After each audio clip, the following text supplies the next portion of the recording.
Good evening. If I were smart, I'd go home now.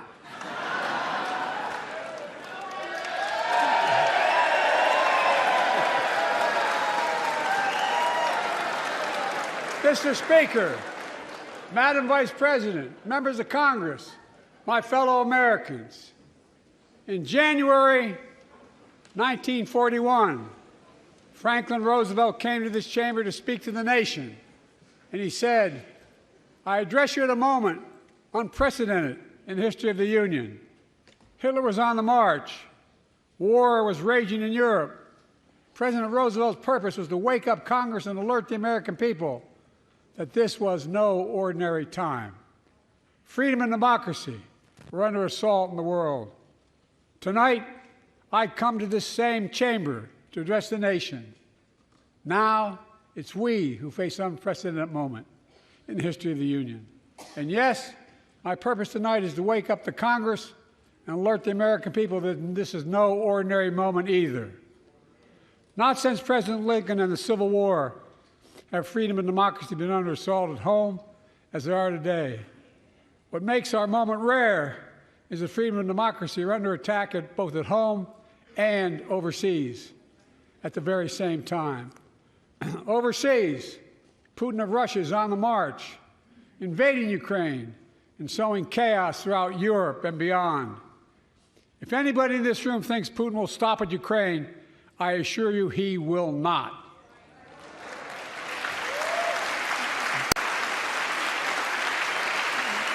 But Ukraine can stop Putin.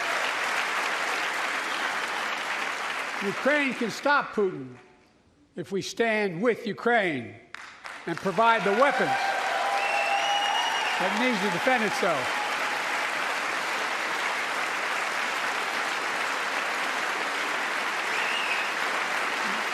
That is all. That is all Ukraine is asking. They're not asking for American soldiers. In fact, there are no American soldiers at war in Ukraine, and I'm determined to keep it that way.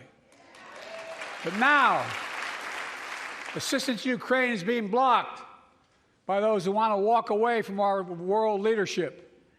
It wasn't long ago when a Republican president named Ronald Reagan thundered, "Mr. Gorbachev, tear down this wall."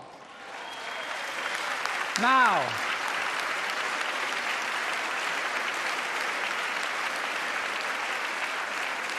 my predecessor, a former Republican president, tells Putin, quote, "Do whatever the hell you want." That's a quote. A former president actually said that, bowing down to a Russian leader. I think it's outrageous, it's dangerous, and it's unacceptable.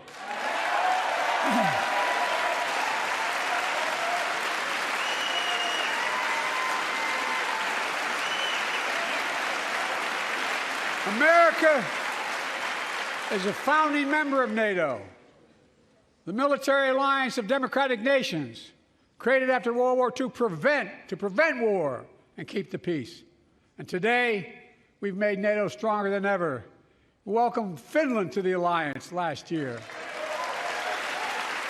And just this morning, Sweden officially joined, and their minister is here tonight. I'm going to stand up. Welcome. Welcome, welcome, welcome.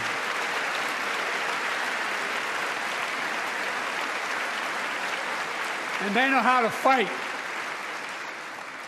Mr. Prime Minister, welcome to NATO, the strongest military alliance the world has ever seen. I say this to Congress, we have to stand up to Putin. Send me a bipartisan national security bill. History is literally watching. History is watching. If the United States walks away, it will put Ukraine at risk. Europe is at risk. The free world will be at risk, emboldening others to do what they wish to do us harm. My message to President Putin, who I've known for a long time, is simple. We will not walk away.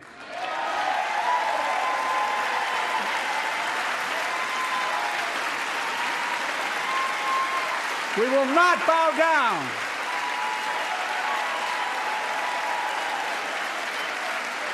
I will not bow down.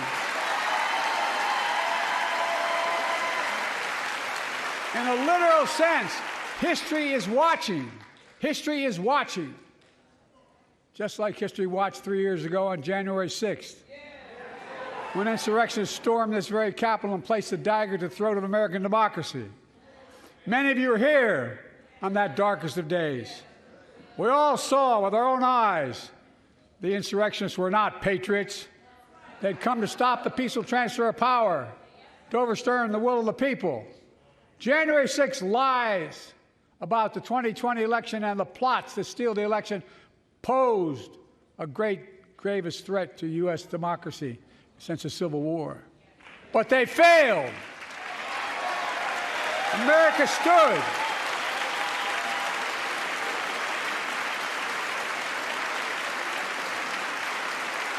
America stood strong, and democracy prevailed. We must be honest. The threat to democracy must be defended. My predecessor and some of you here seek to bury the truth about January 6th. I will not do that. This is the moment to speak the truth and to bury the lies. Here's the simple truth. You can't love your country only when you win.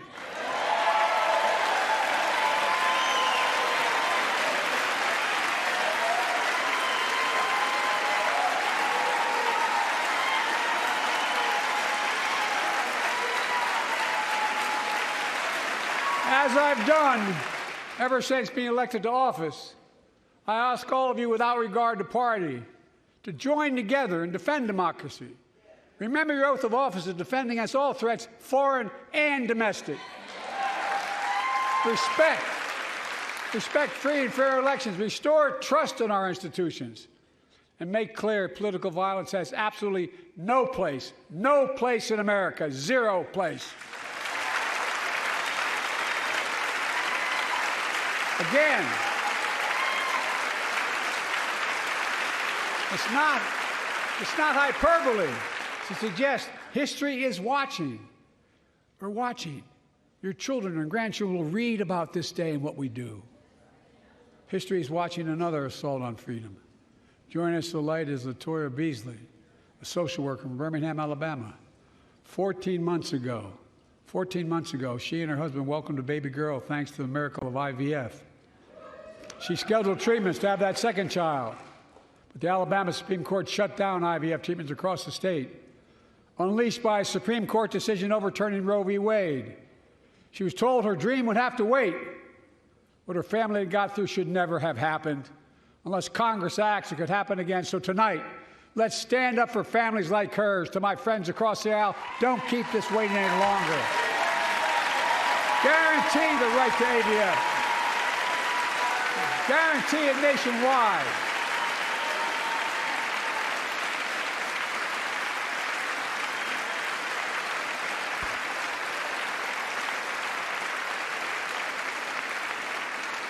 Like most Americans, I believe Roe v. Wade got it right. I thank Vice President Harris for being an incredible leader, defending reproductive freedom, and so much more.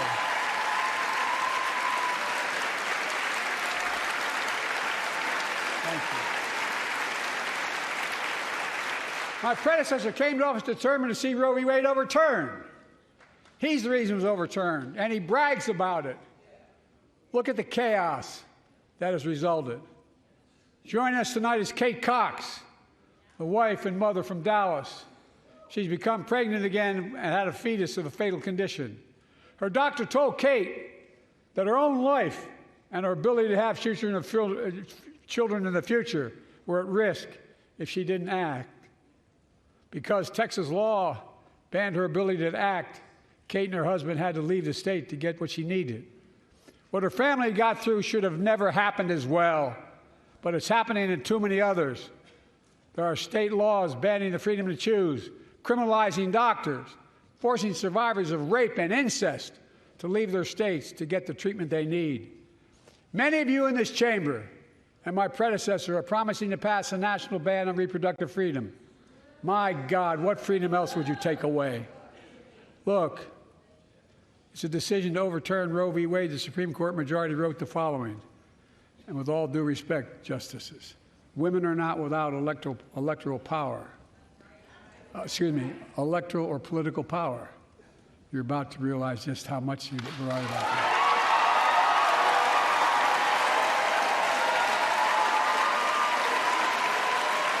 Clearly.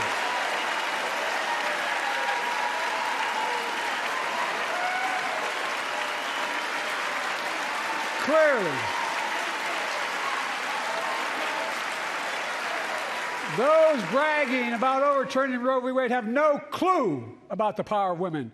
But they found out when reproductive freedom was on the ballot. We won in 2022 and 2020, and we'll win again in 2024.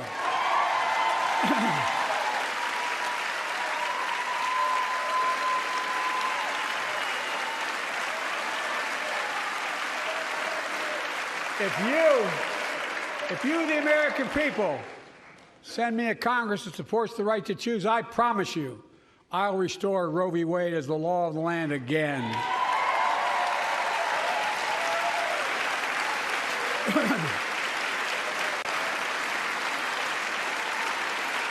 Folks, America cannot go back. I'm here tonight to show what I believe is the way forward, because I know how far we come.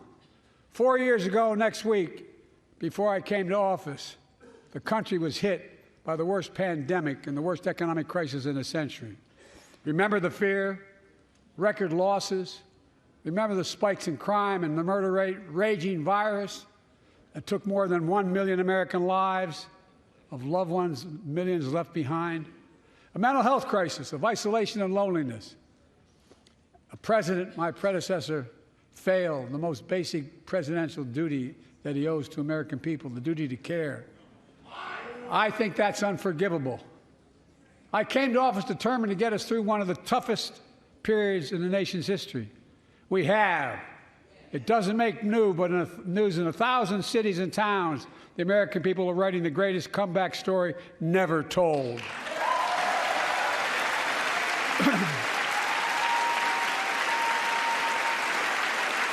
So let's tell the story here. Tell it here and now. America's comeback is building the future of American possibilities, building an economy from the middle out and the bottom up, not the top down, investing in all America, in all Americans, to make sure everyone has a fair shot, and we leave no one behind. The pandemic no longer controls our lives. The vaccines that saved us from COVID are now being used to beat cancer, turning setback into comeback. That's what America does. That's what America does.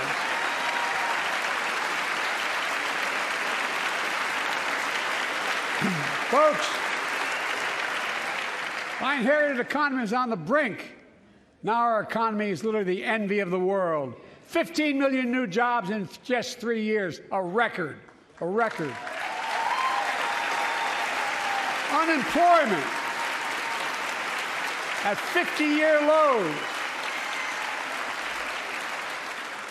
A record 16 million Americans are starting small businesses, and each one is a literal act of hope. With historic job growth and small business growth for Black and Hispanics and Asian Americans, 800,000 new manufacturing jobs in America and counting. Where is it written we can't be the manufacturing capital of the world? We are, we will. More people have health insurance today. More people have health insurance today than ever before. The racial wealth gap is as small as it's been in 20 years. Wages keep going up. Inflation keeps coming down. Inflation has dropped from 9% to 3%, the lowest in the world, and tending lower.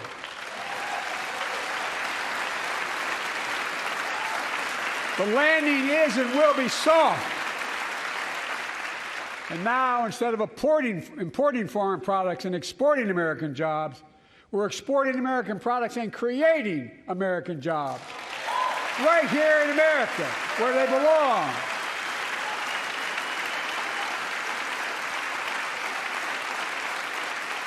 And it takes time, but the American people are beginning to feel it. Consumer studies show consumer confidence is soaring. Buy America has been the law of the land since the 1930s. Past administrations, including my predecessor, including some Democrats as well in the past, failed to buy American. Not anymore. On my watch, federal projects that you fund, like helping build American roads, bridges, and highways, will be made with American products and built by American workers.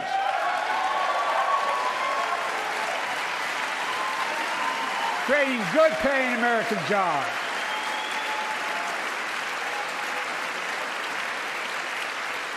And thanks to our CHIPS and Science Act, the United States is investing more. During the pandemic, a shortage price of everything from cell phones to automobiles. And by the way, we invented those chips right here in America. Well, instead of having to import them, private companies are now investing billions of dollars to build new chip factories here in America, creating tens of thousands of jobs. Many of those jobs paying $100,000 a year and don't require a college degree.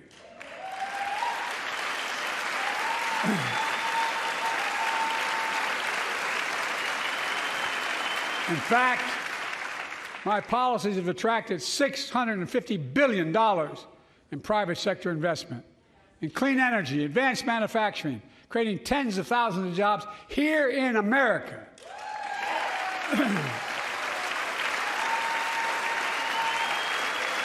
And thanks to our bipartisan infrastructure law, 46,000 new projects have been announced all across your communities. And by the way, I noticed some of you strongly voted against it, or they're cheering on that money coming in. I like it. I'm with you. I'm with you. And if any of you don't want that money in your district, just let me know. Modernizing our roads and bridges, ports and airports, public transit systems. Removing poisonous lead pipes so every child can drink clean water without risk of brain damage.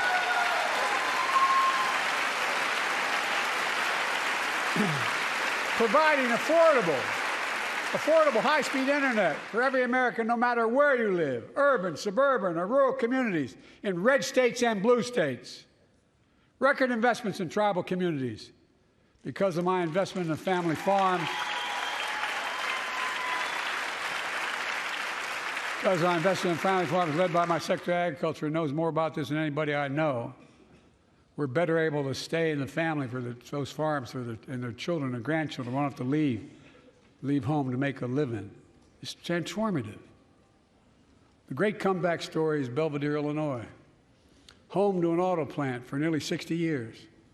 Before I came to office, the plant was on its way to shutting down. Thousands of workers feared for their livelihoods. Hope was fading. Then I was elected to office, and we raised the Belvedere repeatedly with auto companies, knowing unions would make all the difference. The UAW worked like hell to keep the plant open and get these jobs back, and together we succeeded. Instead of auto factories shutting down, auto factories reopening, and new state-of-the-art battery factories being built to power those cars there at the same.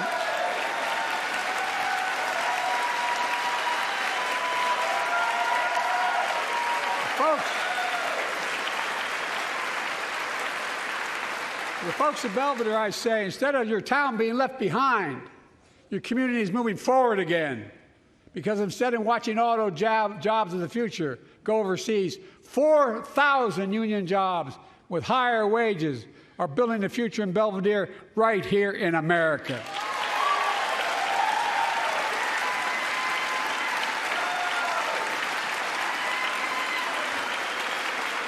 Here tonight is UAW President Shawn Fain, a great friend and a great labor leader. Shawn, where are you? Stand up.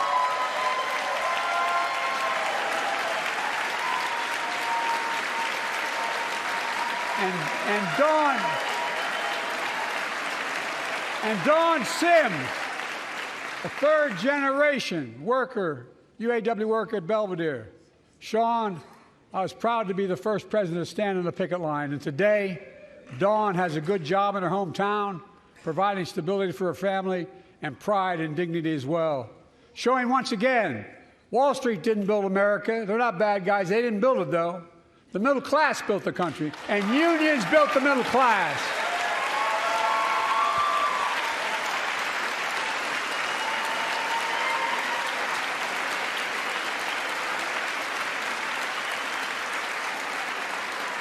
I say to the American people, when America gets knocked down, we get back up. We keep going. That's America.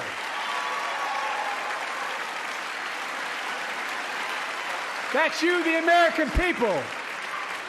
It's because of you America's coming back. It's because of you our future is brighter. It's because of you that tonight we can proudly say the state of our union is strong and getting stronger.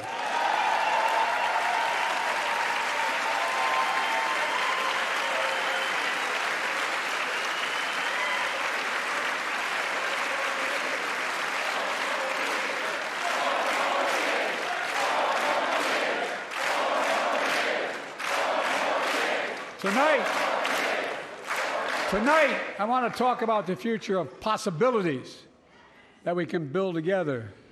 A future where the days of trickle-down economics are over and the wealthy and the biggest corporations no longer get all the tax breaks. And by the way, I understand corporations. I come from a state that has more corporations invested than every one of your states in the United States combined.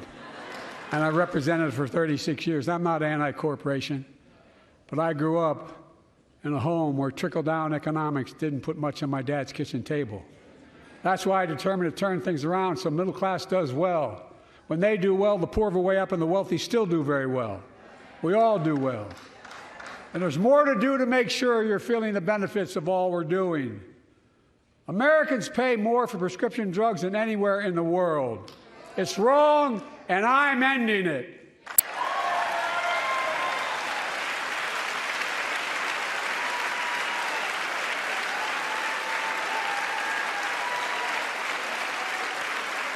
With the law that I proposed and signed, not one of you Republican buddies voted for it. We finally beat Big Pharma. Instead of paying $400 a month or thereabouts for insulin with diabetes, and it only costs $10 to make, they only get paid $35 a month now and still make a healthy profit. And I want to, but what to do next? I want to cap the cost of insulin at $35 a month for every American who needs it. Everyone.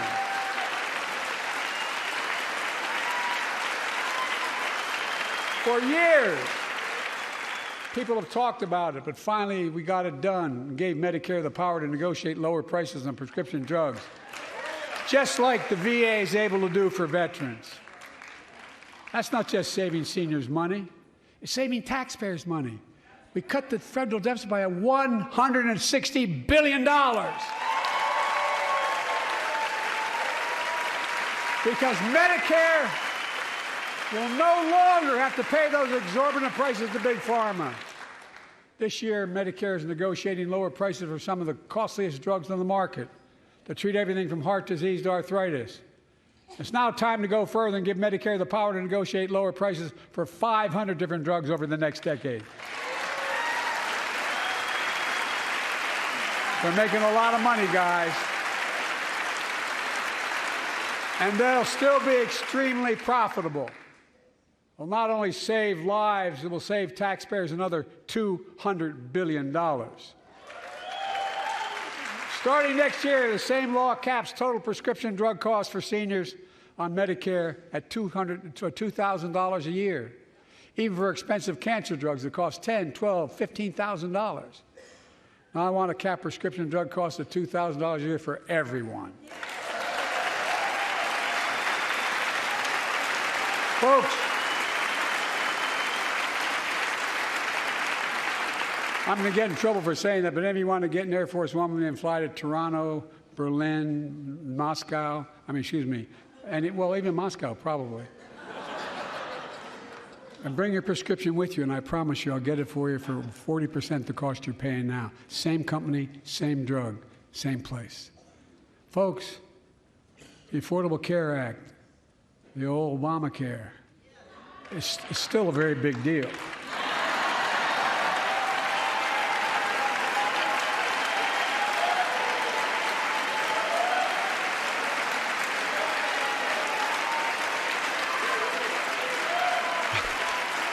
Over 100 million of you can no longer be denied health insurance because of pre-existing condition. But my predecessor and many in this chamber want to take this prescription drug away by repealing the Affordable Care Act. I'm not going to let that happen. We stopped you 50 times before and we'll stop you again. In fact, I'm not only protecting it, I'm expanding it. We enacted tax credits of $800 per person per year, reduce health care costs for millions of working families. That tax credit expires next year. I want to make that savings permanent.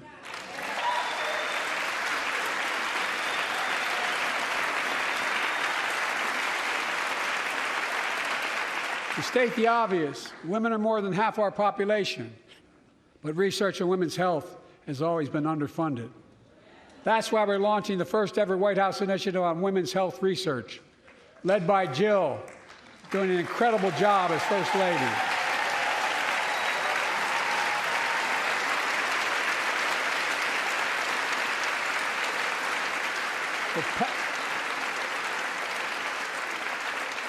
We'll pass my plan for $12 billion to transfer women's health research and benefit millions of lives all across America. I know the cost of housing is so important to you. If inflation keeps coming down, mortgage rates will come down as well, and the Fed acknowledges that. But I'm not waiting.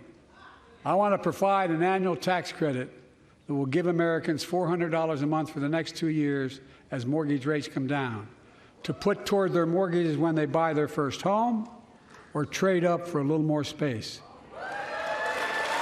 Just for 2 years.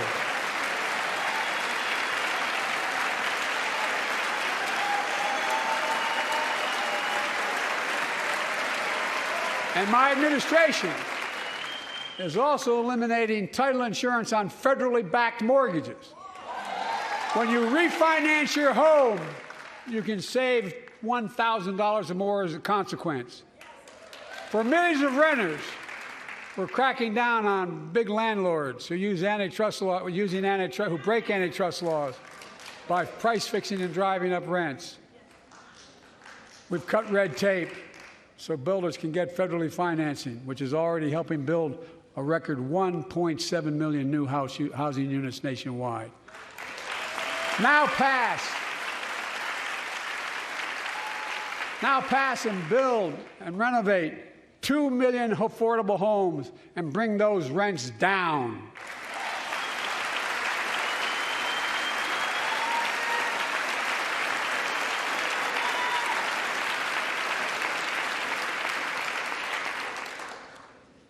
To remain the strongest economy in the world, we need to have the best education system in the world. And I suspect all of you, want to give every child, a good start by providing access to preschool for 3 and 4 years old. You know, I think I pointed out last year,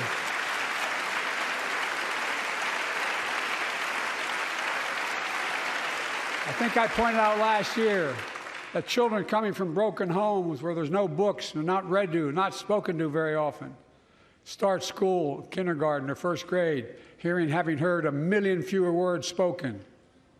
Well, studies show that children who go to preschool are nearly 50% more likely to finish high school, go on to earn a 2- and 4-year degree, no matter what their background is.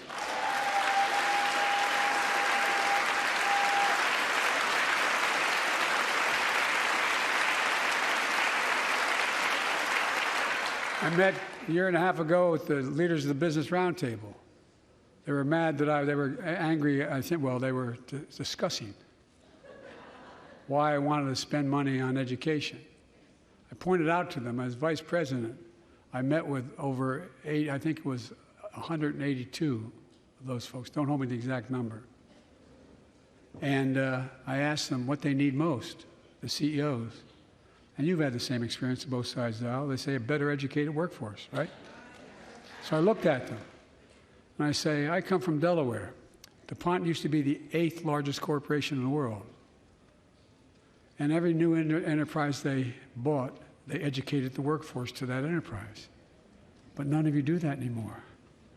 Why are you angry with me providing you the opportunity for the best educated workforce in the world. And they all looked at me and said, I think you're right. I want to expand high-quality tutoring and summer learning to see that every child learns to read by 3rd grade.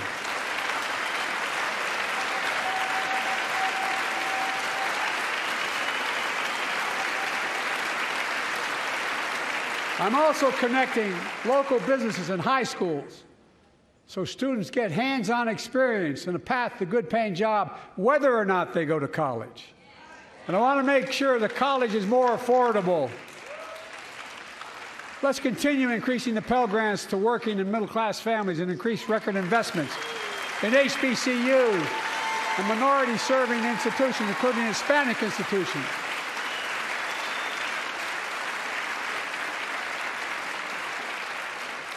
And I was told I couldn't universally just change the way in which we dealt with student loans.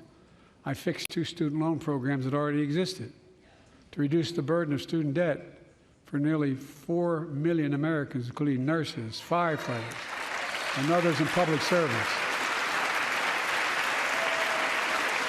Like Keenan Jones, a public educator from Minnesota, who's here with us tonight. Keenan, where are you?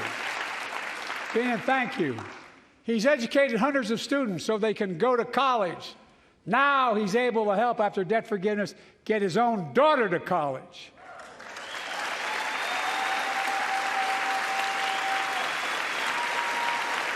And folks, look, such relief is good for the economy because folks are now able to buy a home, start a business, start a family. While we're at it, I want to give public school teachers a raise.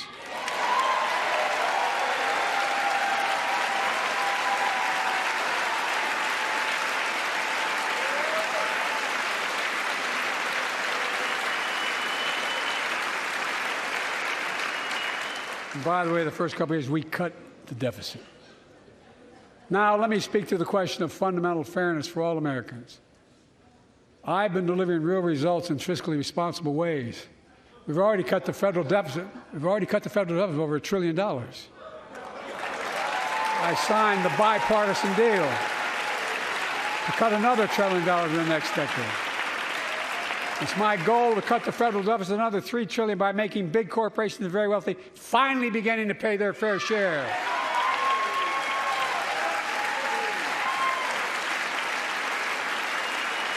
Look,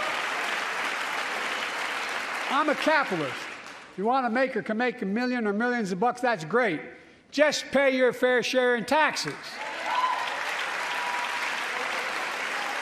A fair tax code is how we invest things to make this country great. Healthcare, education, defense, and so much more. But here's the deal. The last administration enacted a $2 trillion tax cut, overwhelmingly benefit the top 1%, the very wealthy and the biggest corporations, and exploded the federal deficit. They added more to the national debt than any presidential term in American history. Check the numbers. Folks at home, does anybody really think the tax code is fair? No. Do you really think the wealthy and big corporations need another $2 trillion tax break? No. I sure don't. I'm going to keep fighting like hell to make it fair. Under my plan, nobody earning less than $400,000 a year will pay an additional penny in federal taxes. Nobody, not one penny. And they haven't yet. In fact, the child tax credit I passed during the pandemic cut taxes for millions of working families and cut child poverty in half. Restore that child tax credit. No child should go hungry in this country. The way to make the tax code fair is to make big corporations and the very wealthy begin to pay their fair share. Remember in 2020, 55 of the biggest companies in America made $40 billion and paid zero in federal income tax. Zero. Not anymore. Thanks to the law I wrote and we signed, big companies have to pay a minimum of 15%. But that's still less than working people pay in federal taxes. It's time to raise corporate minimum tax to at least 21%.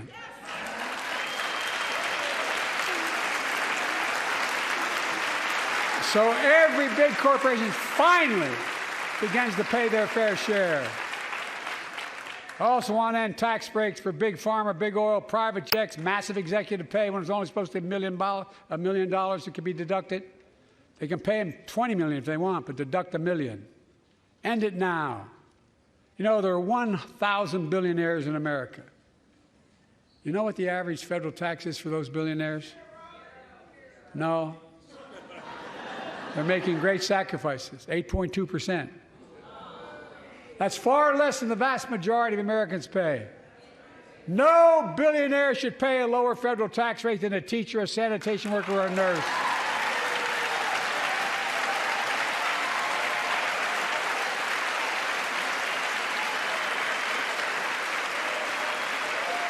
I propose a minimum tax for billionaires of 25%, just 25%.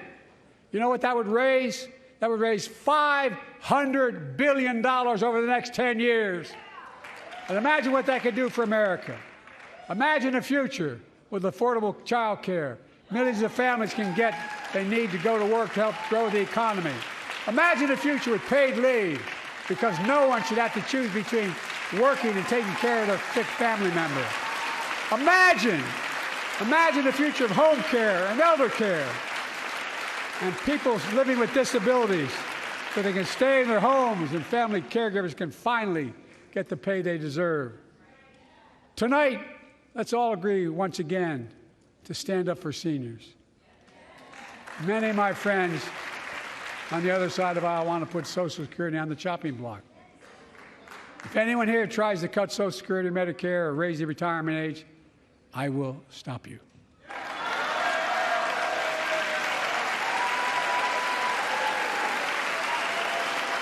The working people who built this country pay more into Social Security than millionaires and billionaires do. It's not fair. We have two ways to go. Republicans can cut Social Security and give more tax breaks to the wealthy.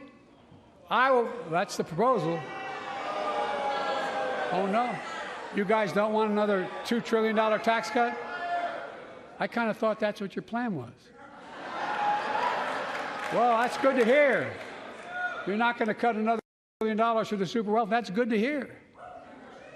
I'll protect and strengthen Social Security and make the wealthy pay their fair share. Look,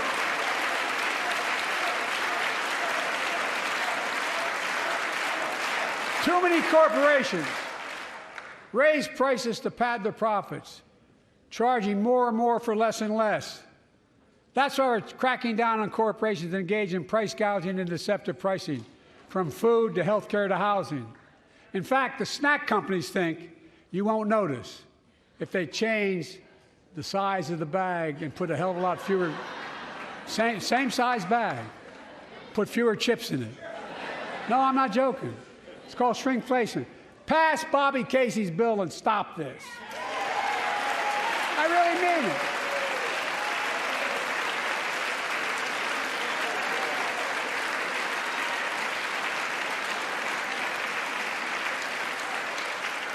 You probably all saw that commercial on Snickers bars. You get charged the same amount, and you got about, 10% fewer Snickers in it. Look, I'm also getting rid of junk fees, those hidden fees at the end of your bill that are there without your knowledge. My administration announced we're cutting credit card late fees from $32 to $8.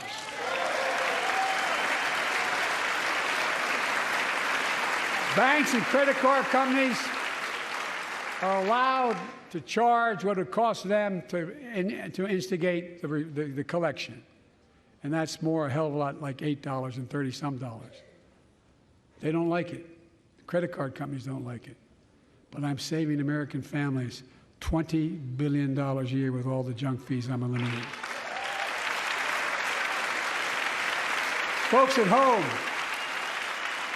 that's why the banks are so mad. It's $20 billion in profit. I'm not stopping there. My administration has proposed rules to make cable, travel, utilities, and online ticket sellers tell you the total price up front so there are no surprises. It matters. It matters. And so does this. In November, my team began serious negotiation with a bipartisan group of senators. The result was a bipartisan bill with the toughest set of border security reforms we've ever seen. Oh, you don't think so? Oh, you don't like that bill, huh? That conservatives got together and said it was a good bill? I'll be darned. That's amazing. That bipartisan bill would hire 1,500 more security agents and officers, 100 more immigration judges to help tackle the backload of 2 million cases, 4,300 more asylum officers, and new policies so they can resolve cases in 6 months instead of 6 years now.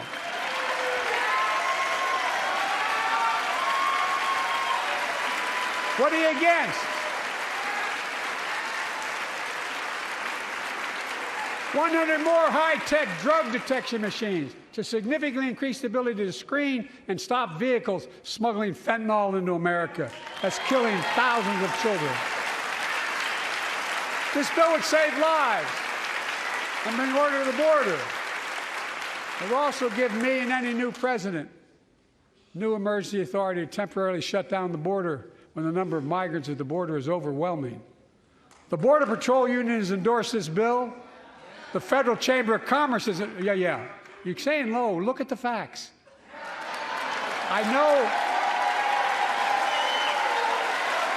know you know how to read.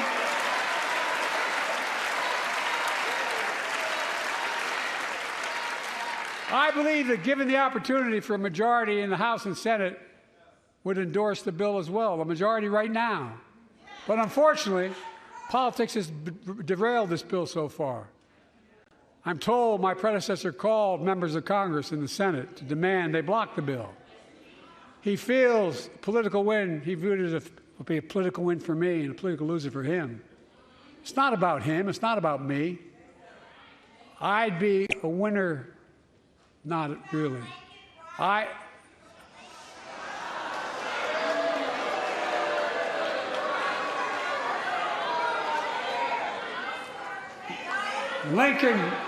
Lincoln Riley, an innocent young woman who was killed by an illegal. That's right. But how many of thousands of people being killed by illegals? To her parents, I say, my heart goes out to you, having lost children myself. I understand. But look, if we change the dynamic at the border, people pay these smugglers $8,000 to get across the border because they know if they get by and let into the country, it's 6 to 8 years before they have a hearing. And it's worth taking the chance of the $8,000. But if it's only 6 weeks, the idea is it's highly unlikely that people will pay that money and come all that way knowing that they'll be able to be kicked out quickly. Folks, respectfully said, Republican friends owe it to the American people, get this bill done. We need to act now.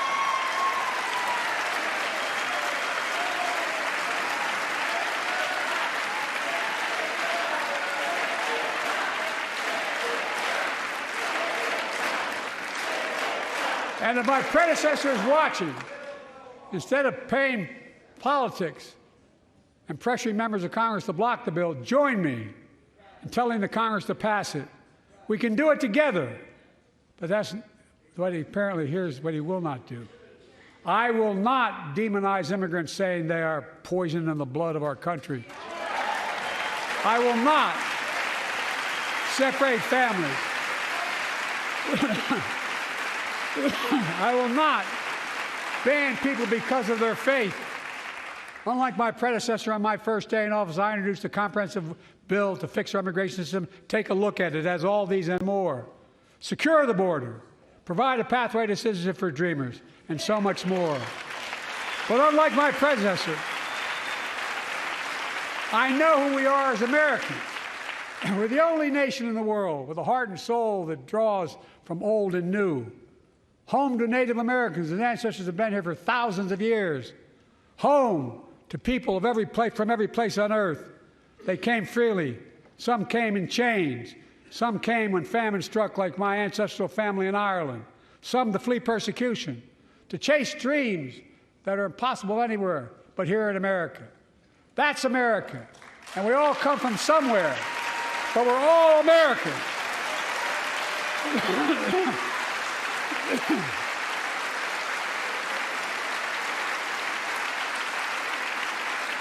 Look, folks, we have a simple choice. We can fight about fixing the border, or we can fix it. I'm ready to fix it. Send me the border bill now.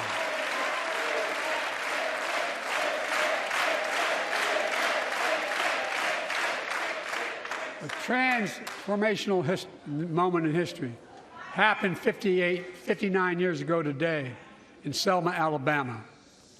Hundreds of foot soldiers for justice marched across the Edmund Pettus Bridge, named after the Grand Dragon of the Ku Klux Klan, to claim their fundamental right to vote. They were beaten, they were bloody, and left for dead. Our late friend and former colleague, John Lewis, was on that march. We miss him.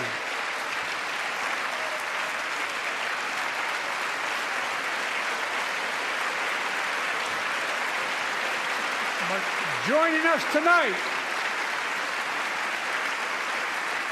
are other marchers, both in the gallery and on the floor, including Betty Mae Fikes, known as the voice of Selma. The daughter of gospel singers and preachers, she sang songs of prayer and protest on that bloody Sunday to help shake the nation's conscience.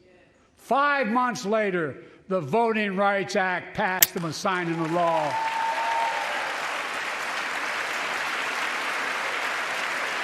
Thank you. Thank you, thank you, thank you.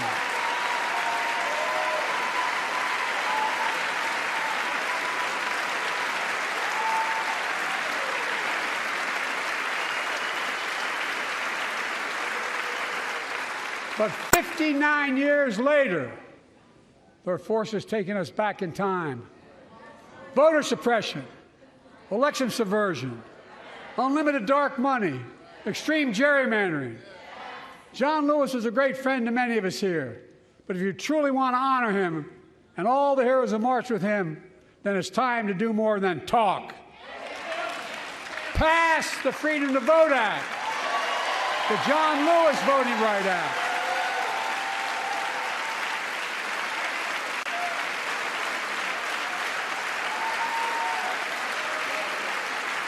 And stop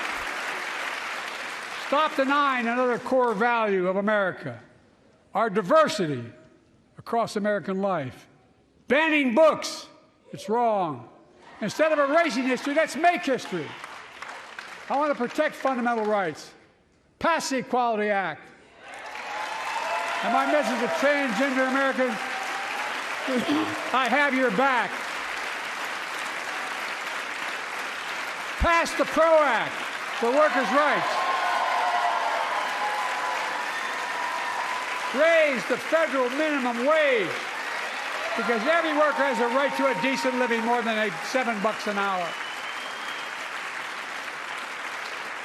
We're also making history by confronting the climate crisis, not denying it. I don't think any of you think there's no longer a climate crisis. At least I hope you don't. I'm taking the most significant action ever on climate in the history of the world. I'm cutting our carbon emissions in half by 2030, creating tens of thousands of clean energy jobs, like the IBEW workers building and installing 500,000 electric vehicle charging stations. Conserving 30% of America's lands and waters by 2030. And taking action on environmental justice fence line communities smothered by the legacy of pollution. And patterned after the Peace Corps and AmeriCorps, I launched the Climate Corps to put 20,000 young people to work in the forefront of our clean energy future. I'll triple that number in a decade.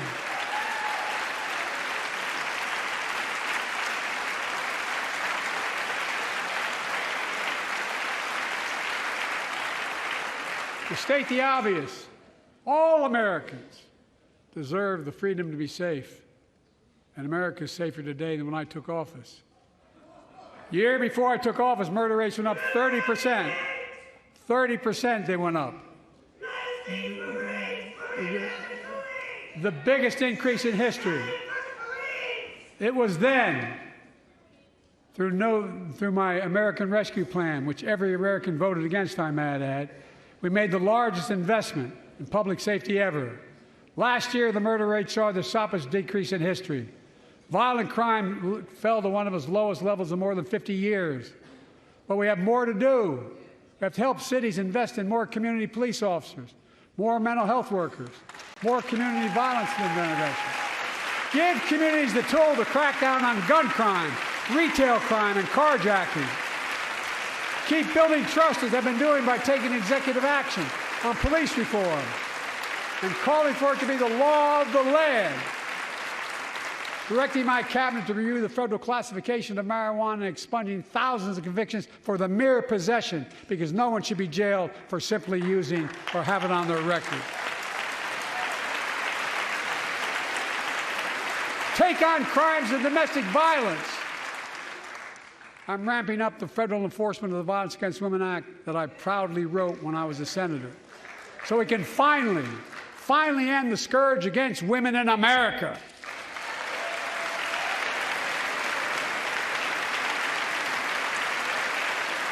There are other kinds of violence I want to stop. With us tonight is Jasmine, whose 9-year-old sister Jackie was murdered with 21 classmates and teachers in an elementary school in Uvalde, Texas.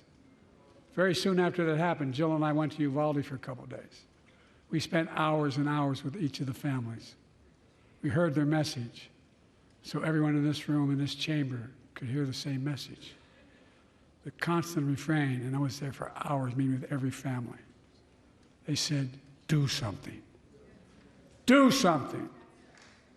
Well, I did do something by establishing the first ever Office of Gun Violence Prevention in the White House, that the Vice President is leading the charge. Thank you for doing it.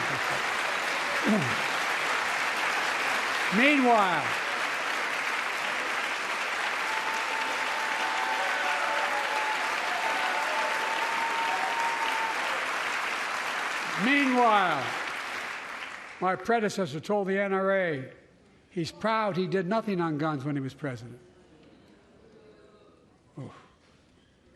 After another shooting in Iowa recently, he said, when asked what to do about it, he said, just get over it. There's his quote, just get over it. I say, stop it. Stop it, stop it, stop it.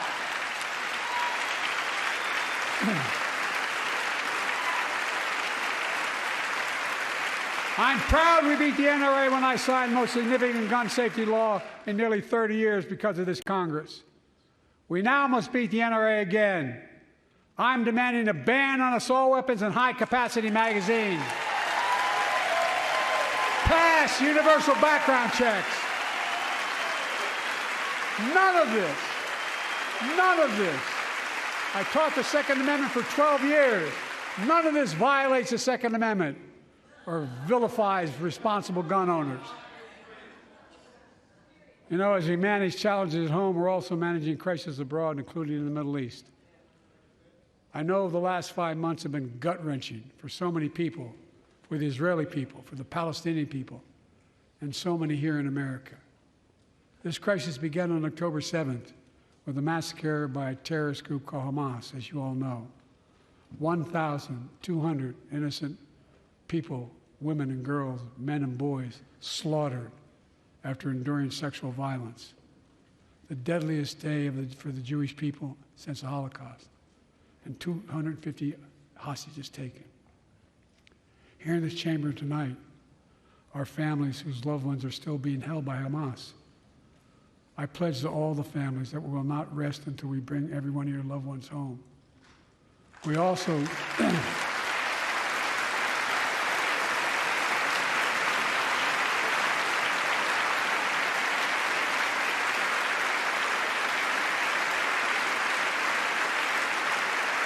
we will also work around the clock to bring home Evan and Paul, Americans being unjustly detained by the Russians and others around the world.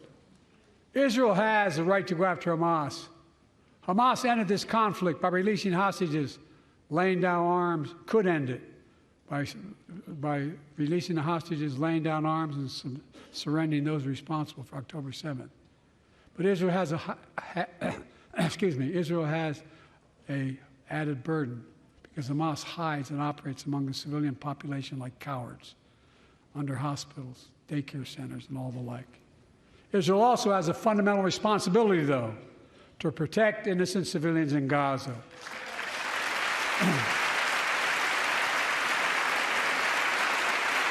This war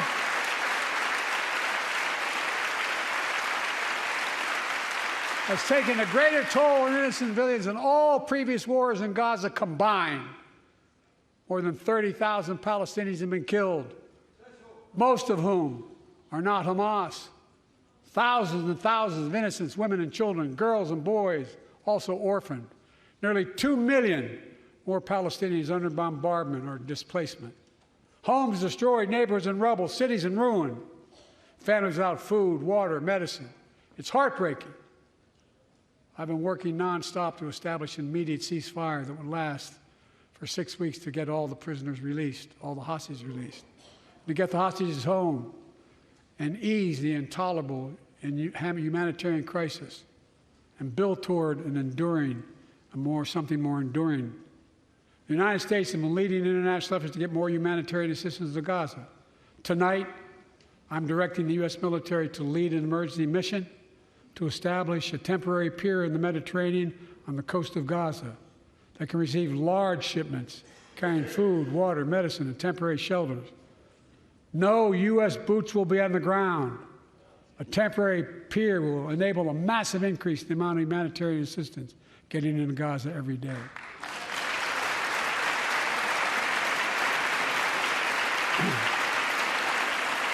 And Israel must do its part. Israel must allow more aid into Gaza to ensure humanitarian workers aren't caught in the crossfire. And they're announcing they're going to have a crossing in northern Gaza. To the leadership of Israel, I say this: humanitarian assistance cannot be a secondary consideration or a bargaining chip. Protecting and saving innocent lives has to be a priority. As we look to the future, the only real solution to the situation is a two-state solution over time.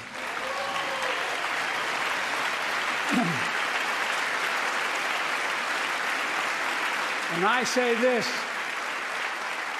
as a lifelong supporter of Israel. My entire career, no one has a stronger record with Israel than I do. I challenge any of you here. I'm the only American president of Israel in wartime. But there is no other path that guarantees Israel's security and democracy. There is no other path that guarantees Palestinians can live in peace with peace and dignity. And there's no other path that guarantees peace between Israel and all of its neighbors, including Saudi Arabia, with whom I'm talking. Creating stability in the Middle East also means containing the threat posed by Iran. That's why I built a coalition of more than a dozen countries to defend international shipping and freedom of navigation in the Red Sea. I've ordered strikes to degrade the Houthi capability and defend U.S. forces in the region. As Commander-in-Chief, I will not hesitate to direct further measures to protect our people and our military personnel.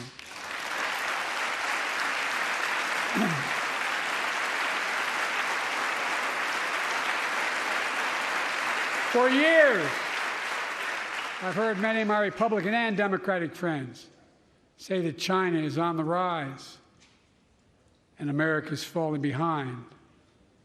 They've got it backwards. I've been saying it for over 4 years, even when I wasn't president. America's rising. We have the best economy in the world. And since I've come to office, our GDP is up, our trade deficit with China is down to the lowest point in over a decade. And we're standing up against China's unfair economic practices. We're standing up for peace and stability across the Taiwan Straits. I've revitalized our partnership and alliance in the Pacific. India, Australia, Japan, South Korea, the Pacific Islands. I've made sure that the most advanced American technologies can't be used in China, not allowing to trade them there. Frankly, for all this tough talk on China, it never occurred to my predecessor to do any of that. I want competition with China, not conflict. And we're in a stronger position to win the conflict of the 21st century against China than anyone else, for that matter, than any time as well. Here at home, I've signed over 400 bipartisan bills. But there's more to pass my unity agenda. Strengthen penalties on fentanyl trafficking. You don't want to do that, huh? Pass bipartisan privacy legislation to protect our children online. Harness the promise of AI to protect us from peril. Ban AI voice impersonations and more. And keep our truly sacred obligation to train and equip those we send into harm's way and care for them and their families when they come home and when they don't.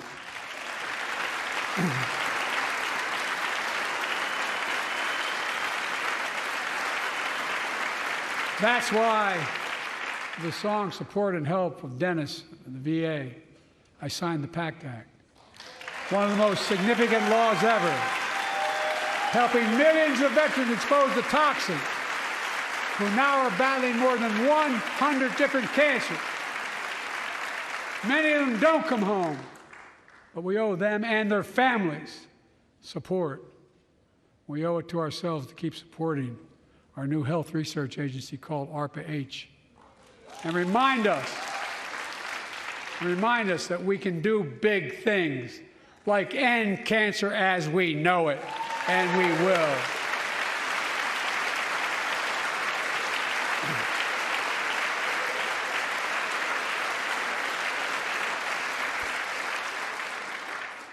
Let me close with this. Yay.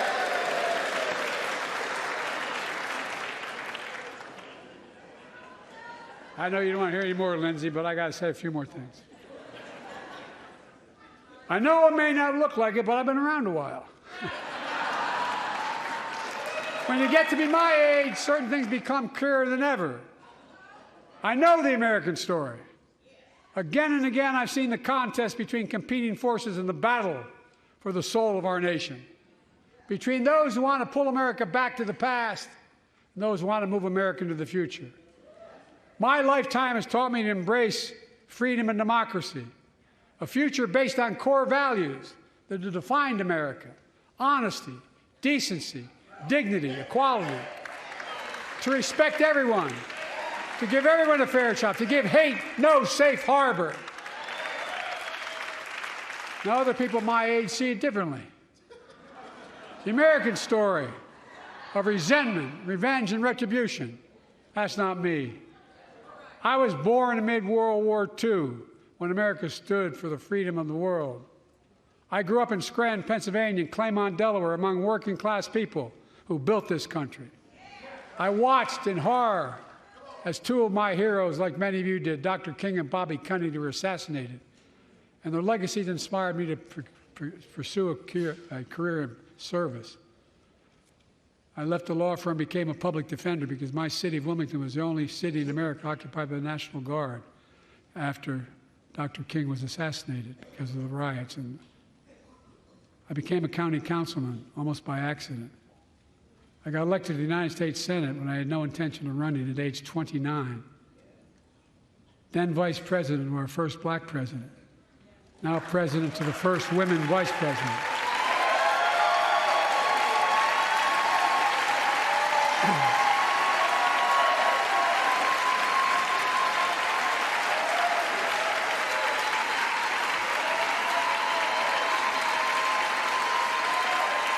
In my career, I've been told I was too young.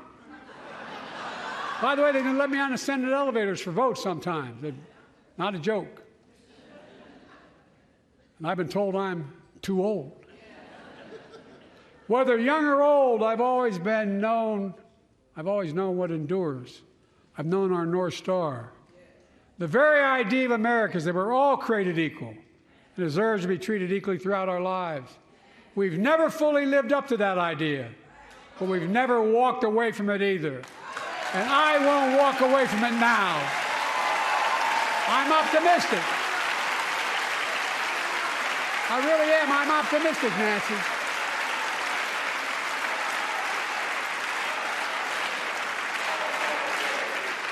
My fellow Americans, the issue facing our nation isn't how old we are. It's how old are our ideas. Hate, anger, revenge, retribution are the oldest of ideas. But you can't lead America with ancient ideas that only take us back. You lead America, the land of possibilities. You need a vision for the future and what can and should be done. Tonight you've heard mine. I see a future where defending democracy, you don't diminish it. I see a future where we restore the right to choose and protect our freedoms, not take them away. I see a future where the middle class finally has a fair shot and the wealthy have to pay their fair share in taxes. I see a future where we save the planet from the climate crisis and our country from gun violence. Above all, I see a future for all Americans. I see a country for all Americans. And I will always be president for all Americans because I believe in America. I believe in you, the American people. You're the reason we've never been more optimistic about our future than I am now. So let's build the future together. Let's remember who we are. We are the United States of America. And there is nothing beyond our capacity when we act together. God bless you all, and may God protect our troops. Thank you, thank you, thank you.